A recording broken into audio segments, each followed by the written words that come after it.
Hi friends, இந்த வீடியோவில் எதை பற்றி பார்க்க போகிறோம்னா டிவிக்கு பற்றி அப்டேட்ஸ் தான். வாங்க டக்குன்னு பார்த்துலாம். அதுக்கு முன்னாடி நம்ம சேனலை சப்ஸ்கிரைப் பண்ணி வச்சுங்க, வாங்க பார்க்கலாம். ஸோ செங்கோட்டையன் சார் வந்து நேற்று ஜாயின் பண்ணாங்க, எல்லாத்துக்குமே தெரியும். ஸோ நேற்று வந்து ஒரு மீட்டப்பில் பேசுகிறப்ப ஸோ திடீர்னு அவ்வளோ க்ரௌடு வந்துருச்சு. அப்போ வந்து திடீர்னு தளபதி விஜய் அவர்கள் பற்றி நிறைய பேசினார். இது மாதிரி நாங்கள் தலைவரை மீட் பண்ண மாட்டோம் அப்படின்னு நிறைய பேர் எதிர்த்து இது பண்ணிட்டு இருந்தாங்க. ஸோ அவரை மீட் பண்ணி கிட்டத்தட்ட 1.25 மணி நேரம் அந்த ஷால்வை போட்டு அவரை சேர்த்துக்கிட்ட அந்த ஃபங்க்ஷன் எல்லாமே இருக்கட்டும். ஸோ இது எல்லாமே சொல்லியிருந்தாருங்க. ஸோ தளபதி அவர்களோட ஆட்சியில் வந்து பயங்கரமாக இருக்க போகுது 2026.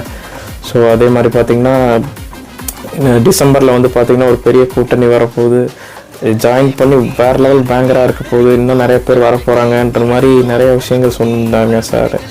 ஸோ வேறு லெவலில் இருக்க போகுதுங்க கண்டிப்பாக. ஸோ கொங்கு மண்டலம் பிளாஸ்ட் தாங்க.